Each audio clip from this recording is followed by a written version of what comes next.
Welcome to the Eddy Network podcast. I'm your host, Ed Breniger. My guest today is Nathan Smith.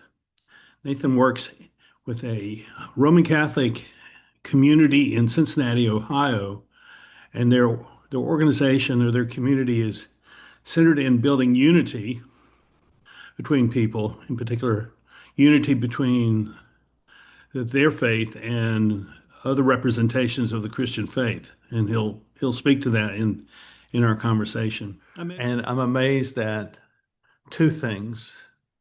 One is how similar people are who are coming from very different cultures. They all have similar things that are of interest to them and of concern to them, but at the same time, they have very specific things that they believe in, which are incompatible with so many other people. So there's this tension that we're always living with, I find, and walking into those conversations sometimes are challenging, and but those are the conversations I like to have because I like to kind of build a sense of a common understanding about something, which then allows us to have kind of a platform to go into other things. So what are the things which kind of are of interest to you that has kind of driven your work and kind of has helped you to have a real kind of sharp and clear understanding of the way the world is operating? If that's a clear enough question for you? Sure, yeah. Well, I think in regards to um, drive in a sense of what is giving kind of an image of the world, the way that is today is kind of what I hear you saying. And how does that align with the work that I'm doing now, which is a unitive work but bringing peoples together on different traditions and different backgrounds. I think we're experiencing something at the moment, globally, universally, in which is rather unique in regards to forms of communication, travel, also the amount of immigration that's happening around the world, people moving from place to place. Um, and we're also being struck at the same time through uh, quick interactions online, social media, in which we're experiencing vast amount of difference really quickly at a level that is very difficult for us to process as human beings. And I think that that sense of globalization makes it difficult for us to process and not lose ourselves, not lose one's identity, not lose a cultural identity. You see this a lot happening within the West with immigration happening on the continent, but also in the U.S. And then there tends to be a shrinking that occurs, a sense of concern, maybe not so much of the immigrant, but also, or maybe doubly so, of losing one's sense of identity of themselves and their own history and their own background.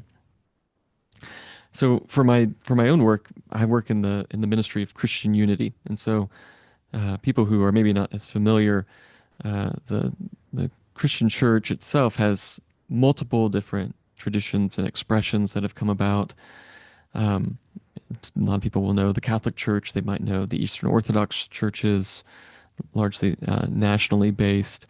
And then there's various types of Protestant churches, but more and more, those Protestant churches are more free churches, so they're more independent churches. Um, and so I think it's interesting to see us in the broader society experiencing change and globalization and difference, and wondering how do we find a sense of unity with the other, where within Christianity itself, we've been experiencing that for centuries. And what kind of drives me to think, all right, what is the role of the church within the broader society is perhaps the same question. How are we able to live out the calling that we believe we have as Christian people, but in such a way that might be helpful or informative for the broader society as we experience these deep senses of globalization? And mixed within all of that is a desire for understanding truth. Truth claims are made online, but then they fall into a more of a tribal category more and more. You hear the terms like fake news thrown out, and then now with the kind of the genesis of AI, it becomes more and more difficult to know what is true and what is not. And so within my small part of the world, thinking through, all right, just as Christians, how do we live in unity in the midst of difference, in the midst of diversity? Not seeing this as being a bad thing, but also in a sense that it helps to um, bolster, give complement to the identity that I have as a Catholic person. Um, Not seeing these as being things that we compete against one another, but instead find some sort of harmony. As we kind of incubate this within the church, how might this be expressed uh, globally within different levels of society? So I think those emphasis of globalization, especially with the curiosity around truth claims, AI as it's coming, and now being more and more difficult to know how we adjudicate those things. I think that the church has a unique role to play. One, with its size, two, with its history, and the fact that, especially within the church, and when I say that, I mean just kind of broad strokes, um, the sense that we're really dealing with this question as well. We might have some different tools in which to deal with it, but it's one that I think can be beneficial to the broader society. To what extent does the simple idea of having relationships with people factor into this larger question of unity? And let me give you an example of what I'm talking about. Um, Through some friends in California, I know of a church there. Then when COVID hit, and the in California, the municipalities in the state of California instituted these very, very draconian social orders for, and they were closing churches but allowing bars to stay open, strip clubs to stay open, things like that. And that there's some churches that refused. And he says, we're not only going to refuse to close, we're going to refuse to do any of these because we believe that um, we should be free to make our own choices. So if someone wanted to come to church and wear masks, that's permitted. And what they found was because they were the only social environment open, they found people who were not Christians, who were atheists, who were not conservative, not evangelical, but liberal or even leftist. They found that all these people showing up at their church on Sunday morning because it was a place of gathering for human beings who had a kind of a shared suffering going on with COVID. Hmm. How does that fit into what you're talking about? Yeah, I think that's a great point. I mean, speaking from a Christian standpoint, we worship a God who is incarnated, and so one that comes in the flesh and in relationship with people. I think we long for this in many ways because most of our, I mean, even what we're doing right now is a digital interaction, right? Right. So it has a level of intimacy, but it's always going to be a little bit distant from the physical.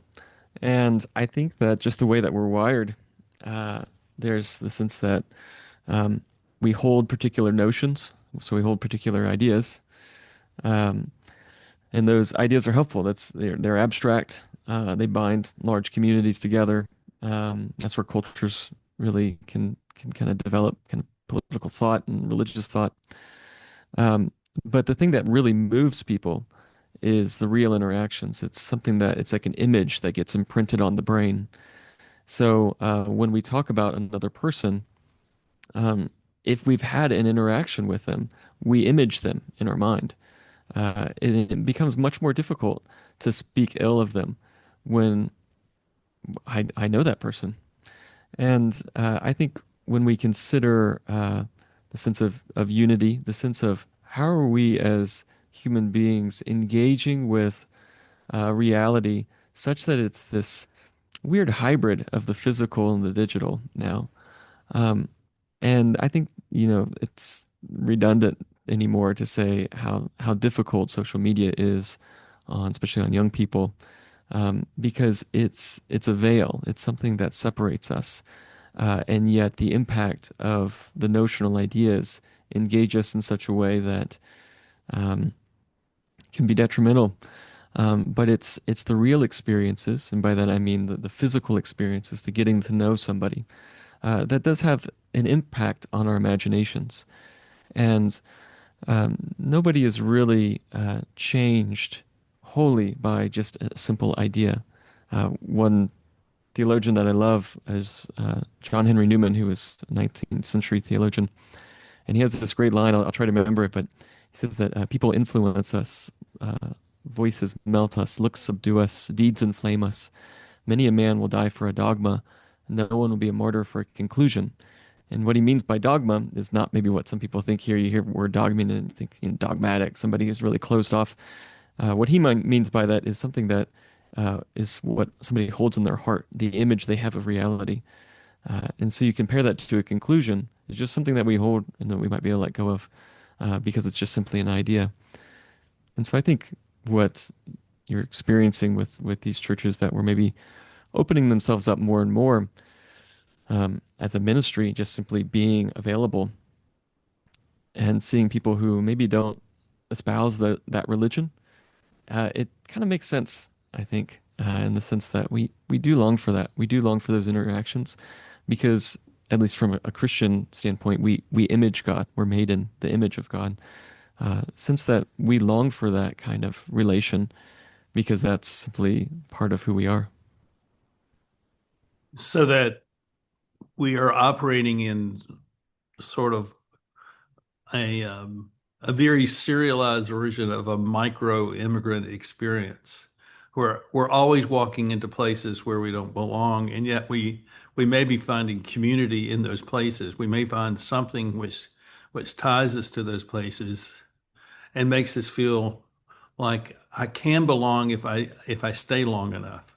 And and I see that that is a deep need of people of feeling that they belong. And let me give you a couple of other things. I just returned from 3.5 weeks of travel by road, 6,000 miles, and a tremendous number of conversations with people that I was meeting for the first time. And I was stunned by how quickly a introductory conversation can go really deep and even really dark very quickly. I mean, within 3 or 4 minutes. And I assume that is because there's all this stuff going on with people that they don't have the opportunity to share with anyone else. And Mhm. someone shows up who's willing to listen, and boom, all of a sudden they're in this mode of being a human being again. And as I talked with one of them, I said, I really like our conversation, but what we don't have is a relationship. We don't have a relationship yet. So you're telling me things I really shouldn't be hearing, but you're telling me things because you feel like you have to express them because if I'm the only one that you have felt okay enough about to hear the trauma that you're telling me. Mhm. And and it really touched me, and it just was kind of this sense that um we're all in kind of a deep longing for, the word you used was intimacy, but it's a long, deep for connection that is relational and not merely Mhm. circumstantial. Yeah. Yeah, absolutely. I think about I'm with my work, working for a religious community. Um, I have a focus on unity, and which isn't as popular, nowadays. Um, Why is that? Why is it not popular? I think because there is a concern that unity for its own ends somehow circumvents truth. And if you were to commit to truth, then it means you need to press other people out. And so finding a balance between those is quite difficult. Um, to your point with this person, um, I've been invited to give this paper on holiness, which to your audience might be kind of a different type of thing, and to me it's a different thing in regards to my reading up on it. But um, there's this idea within the scriptures where it says that we as Christians are invited to participate in the divine nature. And that essentially is what holiness is. It's putting on the image of God, the image of Christ, participating in Christ. And I think that as we image that more and more, we realize that even for ourselves, we're a deep mystery. Even for ourselves, there's parts of us that we don't fully know or understand. Um, but it gets pulled out of us in some ways. And that mystery is another term that we use to describe God. God's always broader than we fully understand. We can't always know what God is. God has revealed himself as we believe as Christians, but that's not the entirety of who God is. There's a hiddenness to him. Um, and because we image that in some ways, there's a hiddenness of our very selves. But it surprises us when we get pulled into those conversations, because it's really in the holiness that's gained from interaction with the other that we begin to, as we as Christians believe, image the Trinity. So this is kind of the deepest mystery of the church and of the faith. Um, but in some ways, it's like the most natural thing in the world too, because it's just who we are. And so uh, to be one who participates in the divine nature is actually one who just simply is to be human, at least within a kind of a Christian understanding. And I think there's ways in which that comes about that we don't always expect. And when it does, we might surprise ourselves. I agree. I agree with you at probably almost every level that you're expressing. And what I find is that we're talking about this more and more, and the number of people that I know who want to talk about human nature or humanity as something that has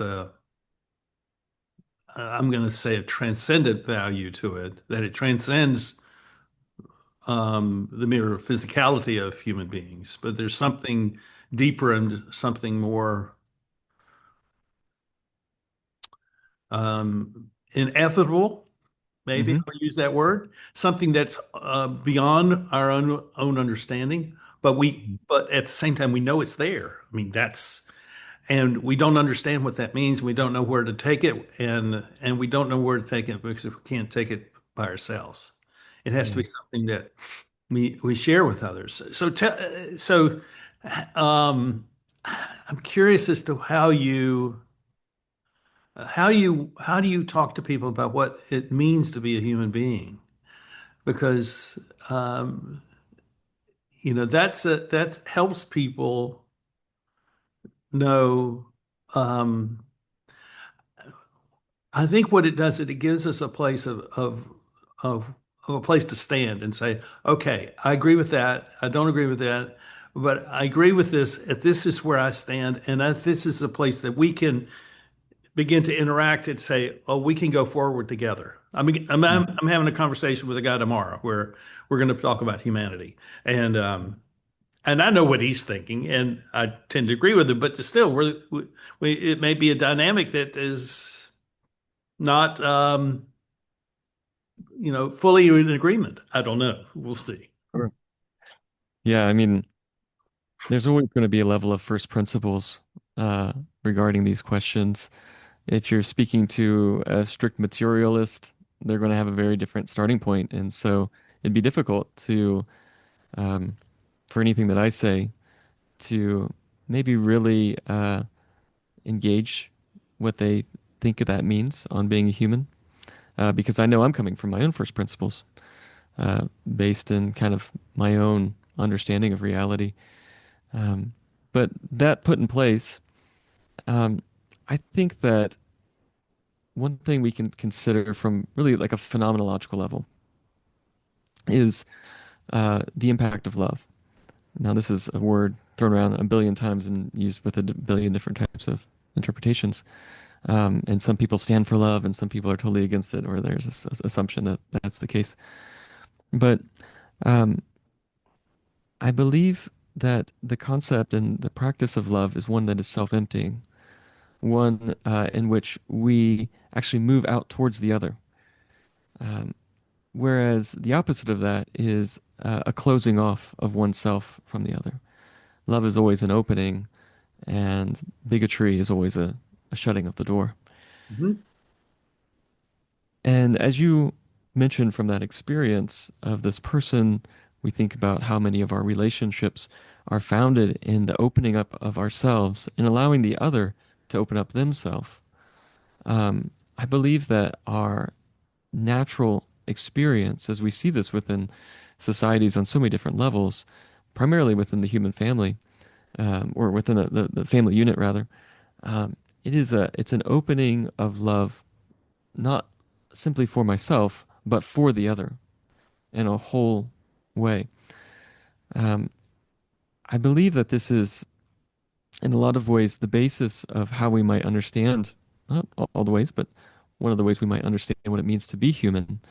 Um, because on this experience, this kind of phenomenological level of love, it actually connects deeply to our person, to our being.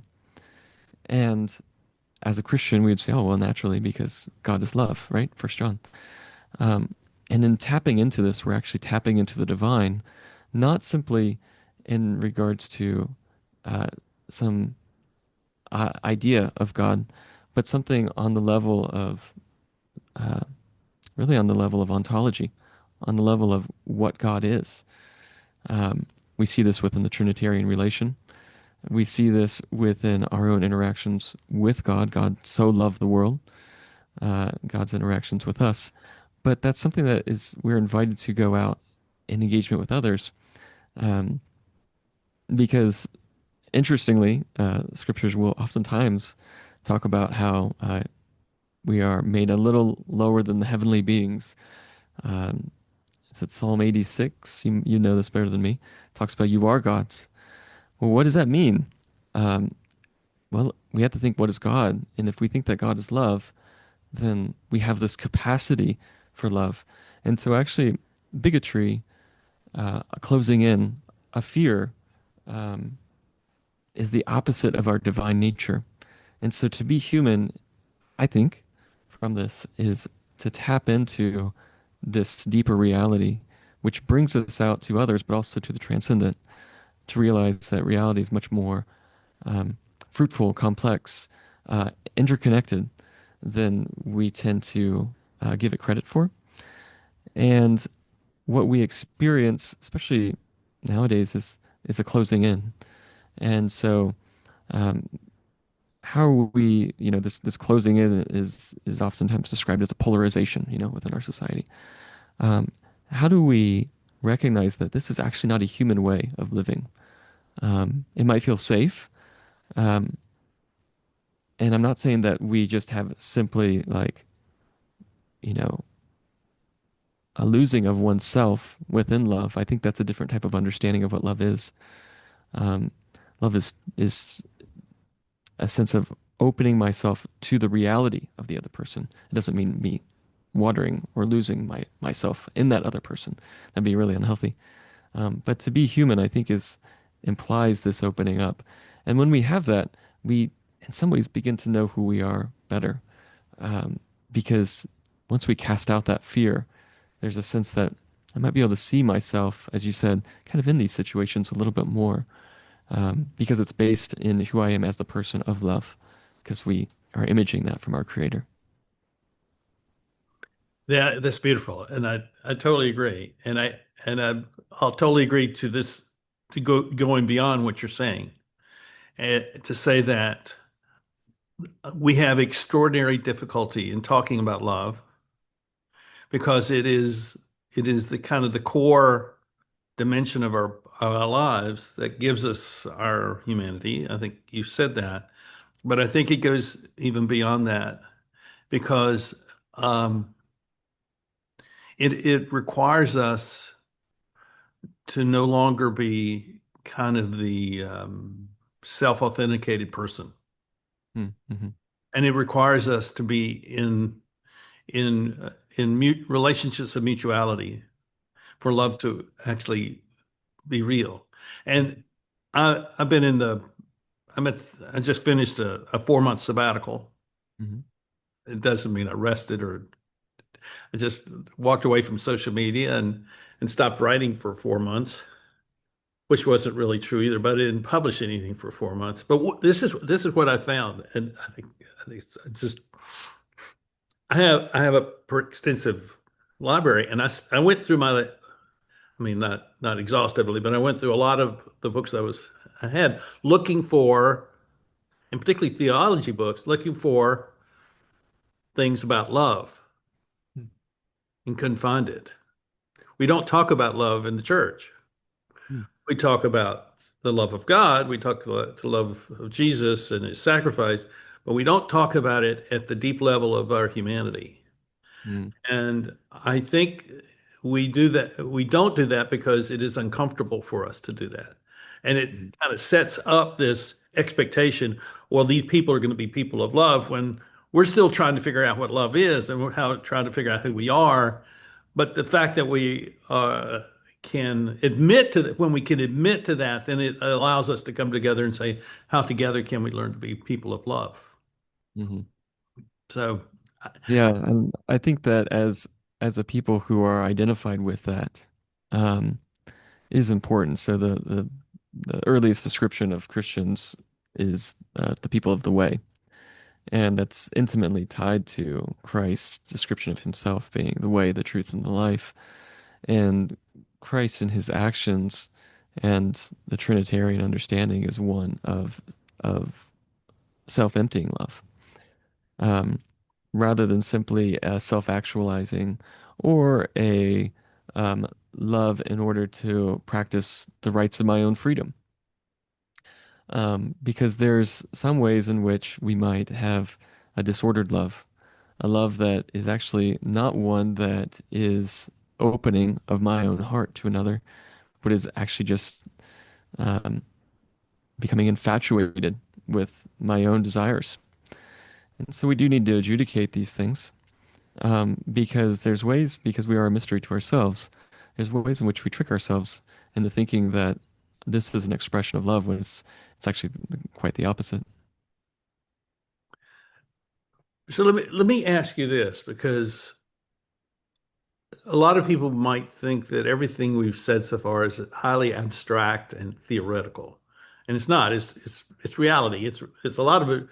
It's a lot of what we experience, but at the same time, we're modern people, so we're used to seeing things in the context of institutions and organizations and social structures and that sort of thing. So, in your work, how do you interface with well, who do you interface with? People? I'm certainly with people. Do you interface with churches? Do you interface with communities? Do you, who do you work with that allows you to have this kind of conversation with them? Well, I'll admit I haven't had too many of this type of conversation specifically, so this is really a joy on this level. But so I work for a Catholic religious community called Glenmary Home Missioners, and my ministry focuses on enhancing understanding, reducing alienation, and fostering reconciliation between Catholics, and then kind of broad strokes, evangelicals and Pentecostals. So that might be if people see a Baptist church or a community church, that'd be an evangelical. Pentecostals would be kind of Assemblies of God or Church of God, these types of churches. And I oftentimes am the first Catholic that people have a real interaction with, coming from the evangelical and Pentecostal background. So they might have an idea of what Catholicism is, or maybe they had an experience from somebody else in the past. But I'm the first one, oftentimes, coming and saying, "Hey, let's get together. Let's talk about our experience of faith, and let's consider how Christ called us to unity." The sense of the coming from the scriptures of Christ praying for the unity of his followers, that we might be one as he and the Father are one. Um, what does that look like on the ground? What does that look like so it's not just simply an abstract idea? I oftentimes will feel that as Christians, we don't lack in regards to theological content that could help us live in unity. Um, the content isn't an issue. It's a desire issue. There is l- very few opportunities to engage another Christian um, outside of one's own ecclesial sphere. Mhm. Usually it's in the workplace that this happens. Um, there is, and I'll share kind of like a real experience of this, a lived one. We were able to partner with a group at Pentecostal Theological Seminary, which is near Chattanooga, Tennessee, and we hosted this forum. And the forum is just simply telling your story. It's storytelling. But we brought people from various traditions together. So we had about 30 Catholics there, and mostly people working in the church, and then about 30 Pentecostals from four or five different denominations. And again, people working in the church. And this was a test for us. We're trying it out. And where as Christians can get together from different traditions, it's very easy to fall into like, all right, well, my tradition says X, your tradition says Y. This is why I'm right and you're wrong. And it's not a very interesting conversation or helpful. Um, Instead, we focus more on sharing our faith.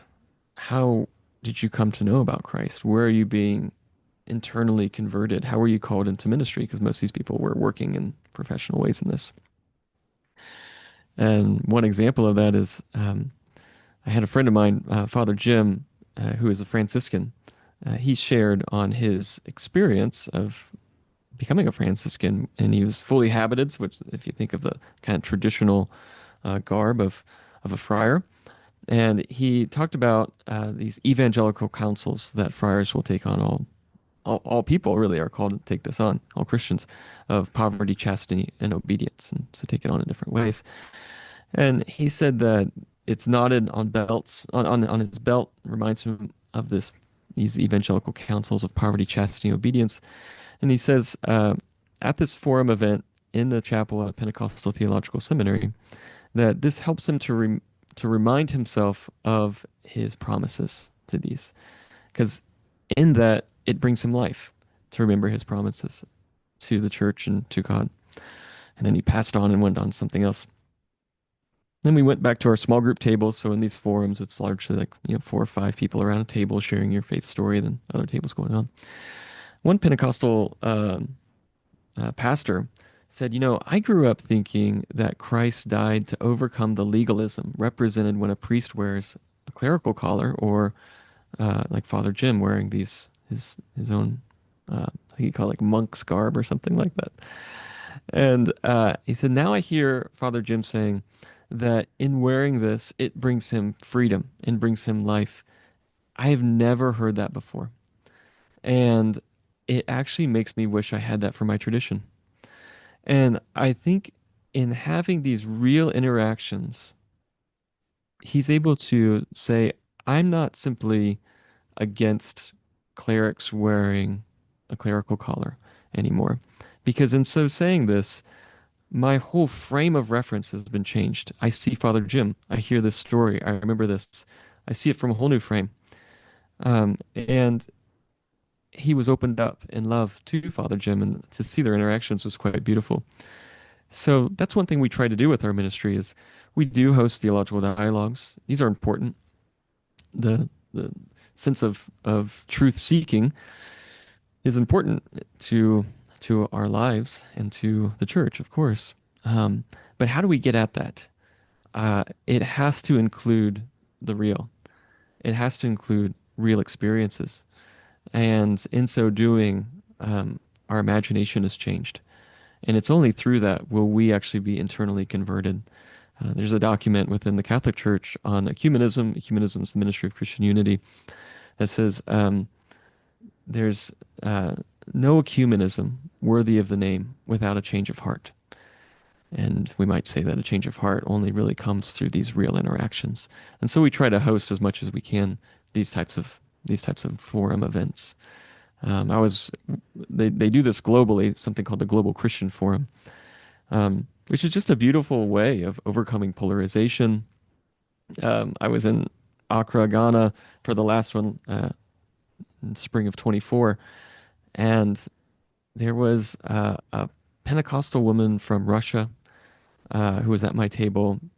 She lives in Moscow, and um, she was re-engaged with a friend who is in Finland, and they hadn't seen each other in a while, and they were sharing their experiences of concerns about war and their concerns about them losing their husbands and their husband and their sons.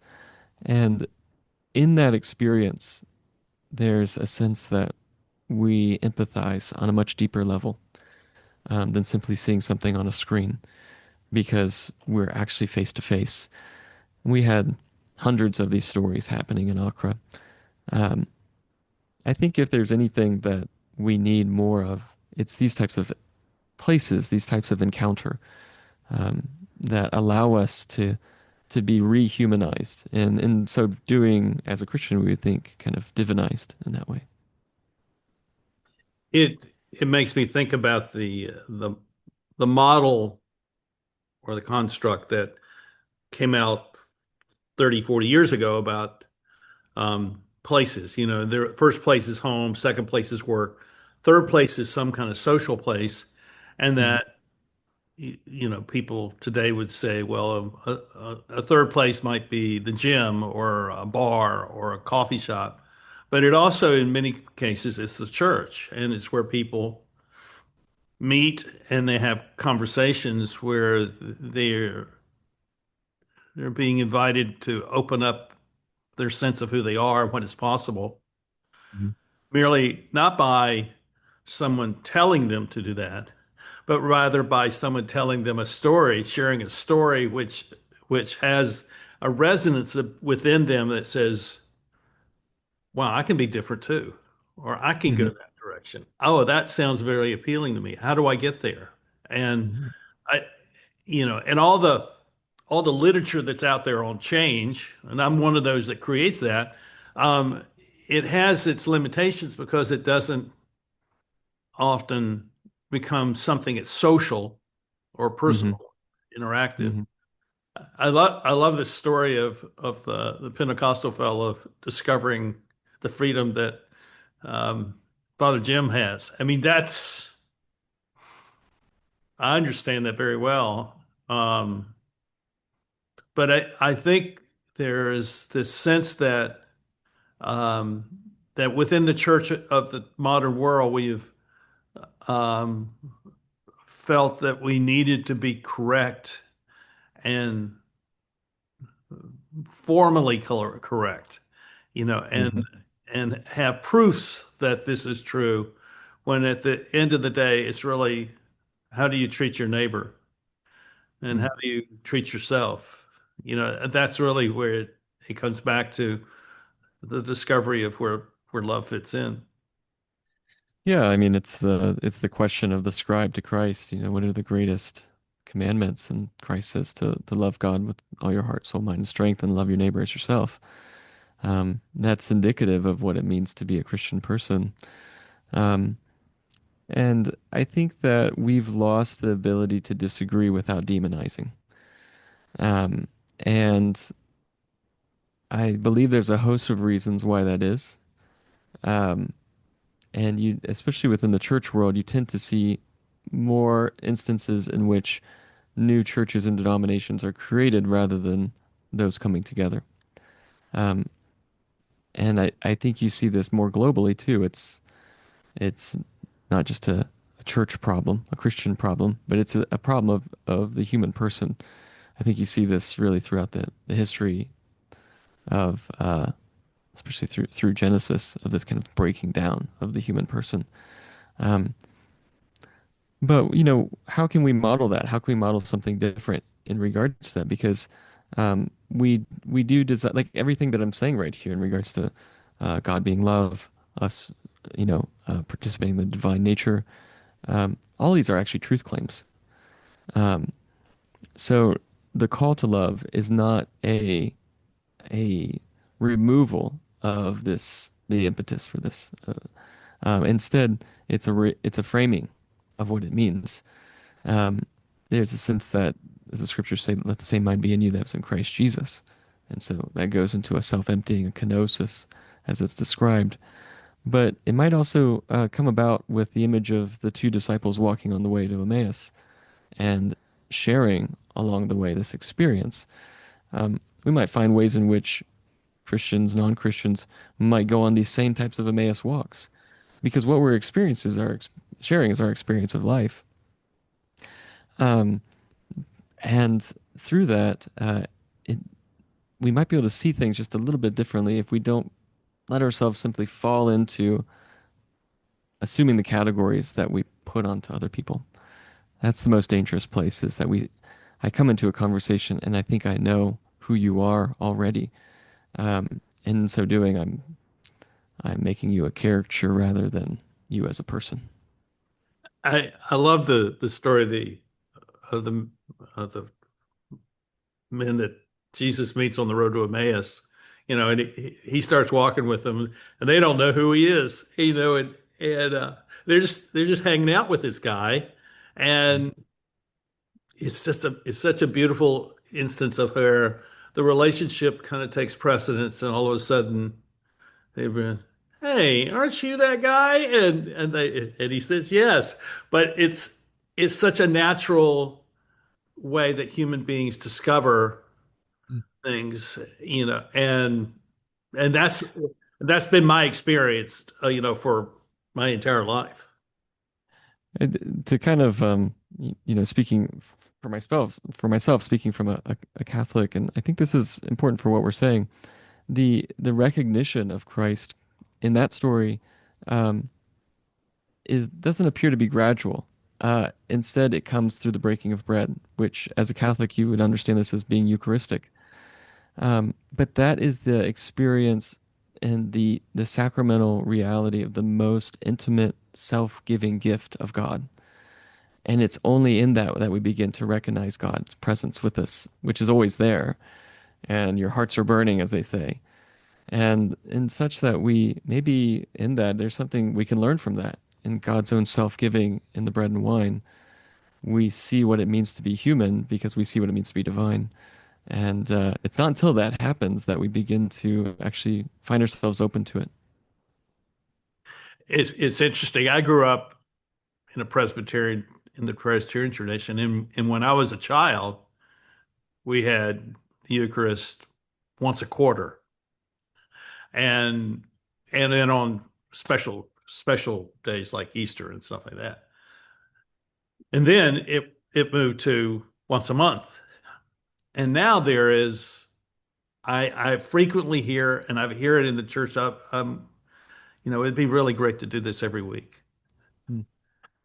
And I think there will become the day will come when all Protestants will be celebrating the Eucharist every week, Mhm. because I think it's a sign, it's a signal, it's a symbol, it's an experience of something that is true on on a grand scale that almost nothing else can show that. And it's not really something that can be subjective to kind of an analytical reasoning. It's Mhm. something that's very phenomenological, and something that is felt um, in the body itself. Mhm. We're taking the body, but our body is also having that experience that tells us something that we couldn't see simply by listening and simply by looking. It has to be something that is done. Yeah. Yeah, there's a great, I'm trying to remember the name of the text right now. It's by an author named James K. Smith, and he has this idea of cultural liturgies. Yeah. And the intro to the book, he talks about this family that they arrive to the temple. And as they're crossing on the way to the temple, they're crossing this area that's treacherous and to get over into the temple itself. And so they're looking both ways and having to enter in. They're keeping the little ones close. And as they walk into the temple, they see different shrines available, different places in which they might buy their sacrifice. And they find the space in which they're going to do that. And they go forward and they pluck their sacrifice that they believe is best for them within that space. And they go up to the priest and they place it on the altar. And as the priest takes the sacrifice and brings it across the altar, naturally the priest in this situation asks, "Are you going to pay with the cash or card?" And it's the idea that he's actually drawing here is that this isn't the image of people walking into a temple, it's the image of people walking into a shopping mall. And we have various cultural liturgies that form our imaginations, Yeah. the way we believe the world is and should be. And these get imbibed to us through our practices. And so everything that we do has a lasting effect upon the way we believe reality is. Now, the practice of partaking in the Eucharist, Catholics, Protestants will get in very heated ad nauseum debates as to this idea of real presence, blah, blah, blah. But both would agree that you take it on faith because once you put it under a microscope, you're not going to be able to see if Jesus is hiding in there. You Yeah. take it on faith of what Jesus says. But by taking it on faith, somebody who's maybe a non-believing person, like, oh, well, I don't have faith, so I don't resonate with this. Well, we take everything on faith.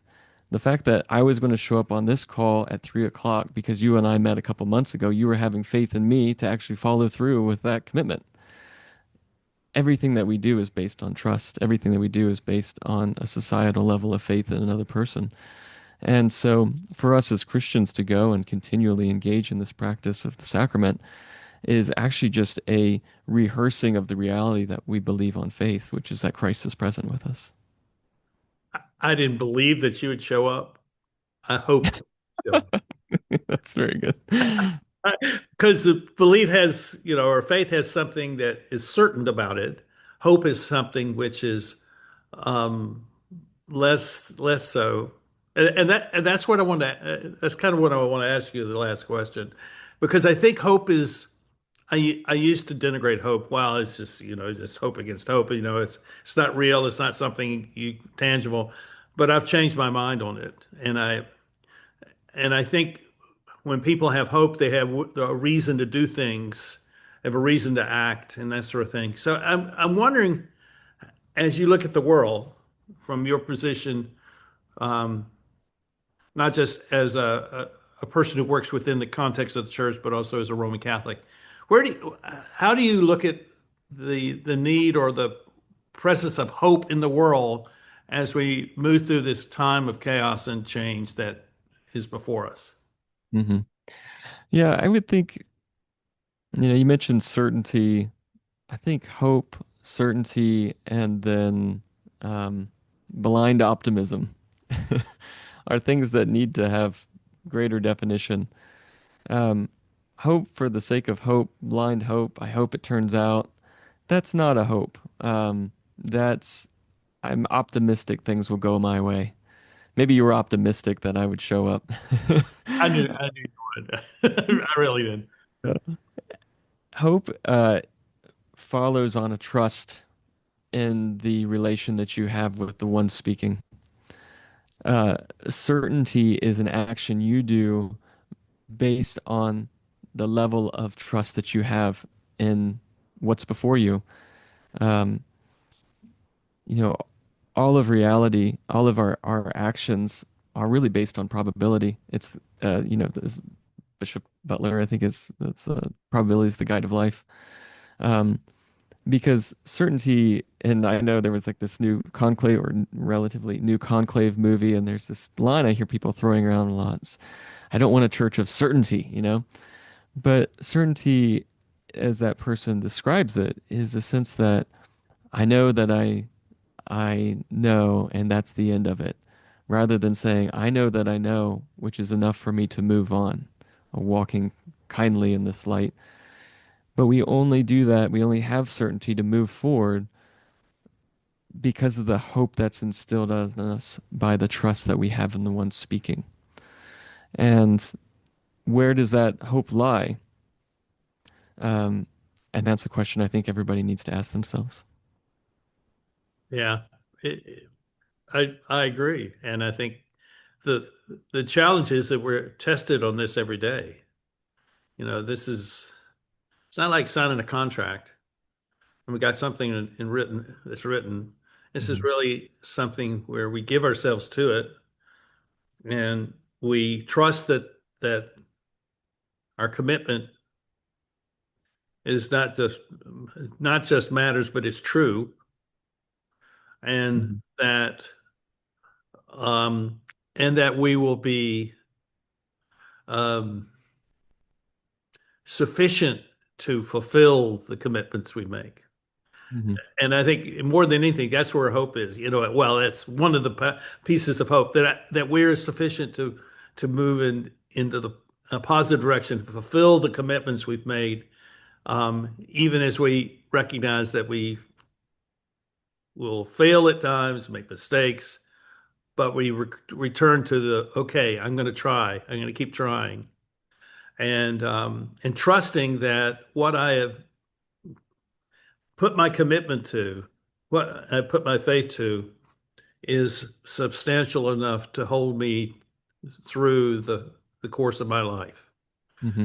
And um, as as someone who's been around for 70 plus 7+ decades, I have found that to be a certainty. Hmm. Yeah. The actually only certainty that I have is actually that. Everything else is up for grabs, but that certainty of divine care has been testimony, or not testimony. It has been exhibited in my experience time and time again throughout the course of my life, mostly because I've tested God to see whether, not to see whether he will fulfill that, but to test that is what I'm seeing I'm supposed to go do, what I'm supposed to go do. And it Hmm. usually is something that's been placed in front of me. Okay, I'm gonna do good to go do this. Let's see what's gonna happen from this. And for me, I mean, this is just for me. That's where faith comes in. Faith is a matter of the commitment to venture off into things which we may be ill prepared for, but has the promise of something really significant to come from Hmm. Yeah. Yeah, I would agree. I mean, faith is a framing of how we tell the story of our experience. And uh, as you engage more and more in that, you realize that it's not just simply your own experience, but you're kind of in a broader story. And I think, kind of coming full circle with our conversation, I think that's what people um, long for is that type of connection, that seeing themselves within a broader story, um, seeing themselves as one that's belonging to something that transcends their own individual experience, um, such that they see that it's not just simply them it. Yeah. and their own. And faith is a way in which, however we might describe that, I think about that obviously within faith in Christ and God's self-revelation. Others might say that differently, but faith is simply how we live our lives, and it's not a blind thing. Um, Instead, it's an ordering of our reality. And as you were saying that, it just struck me that when we talk about unity, the unity is not some kind of pure form. It's rather a a way that we identify not only with the goodness in people, but also the suffering in people. And Mm. that when we're able to do both, we find that whatever the sociological differences, the religious differences, those other institutional differences kind of begin to take a secondary role, because the really essential thing is that the human life that we're living, as we seek whatever it is we're seeking, a life of faith or whatever it may be, it draws us together. And we find that, I mean, this is what I have found, that when I identify with the suffering of people, which I think is what God calls Christians to do, when we identify with the suffering of people, we become an avenue for them to see what is possible, as in the sense of moving out of their suffering into something else. Hmm. Hmm. And a lot of my conversations are about that. Hmm. And um, and I wouldn't have it any other way. Hmm. But, I'm glad to know you, and I'm glad what you're doing. I think it's really important. I hope people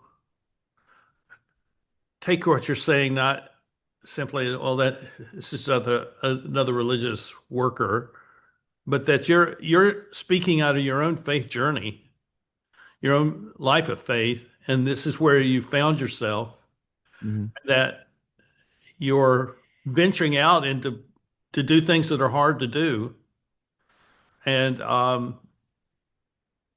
and I assume you did them well. But I think that's what people need to see. I mean, because I've had so many conversations where the how do I say this? Um, the prejudice against people who are religious is that, well, they had some bad experiences in childhood, and this has turned them against it. But the reality is that all those things are fuel for a life of discovery and a life of seeking to understand what's beyond this life. Hmm. Yeah, certainly. I mean, that sense of suffering too. It's it's not something that but I know very few people that avoid that. Um, and it brings multiple questions with that. You know, why does this happen? Why does this happen to me? How to make sense of this type of thing? Um, and to be able to speak out of that humanity, I think is important, especially in the context of faith. Um, a lot of the people that we work with in Glenmary uh, are suffering in deep ways. Um, and so being able to recognize that in engaging with them, in serving them, in ministering in this way, as Christ says, you know, in doing so, you're serving me. And it's not simply because it's like an abstracted idea, but because we believe in a God that actually enters into hell, whatever that hell might be, whether that's this physical place of torment or the hell that these people are experiencing or the hell that we experience. And I think that for people who consider faith as, I'm just not resonating. I don't have this gift of faith. Faith is indeed a gift, but it's one that's already been offered because it's just the response of trust to the reality of God's presence coming into our suffering. And the more that we can recognize that reality, then we can more readily respond to grace in that way. Yeah, that's a good place to end. I'm glad that you've been here. Glad to know you better, and I thank you for the ministry you're doing, and wish you well as you move forward. Well, thank you so much. Yeah, I've enjoyed this. It's been great to share, and thank you for inviting me. Thank you for watching the Eddie Network podcast. Please hit the like button, subscribe to both the YouTube and the Substack versions. And if you're on LinkedIn, look for it at my profile, or if you're on Facebook, also look at my profile. And I thank you for watching, and we'll see you next time. Bye bye.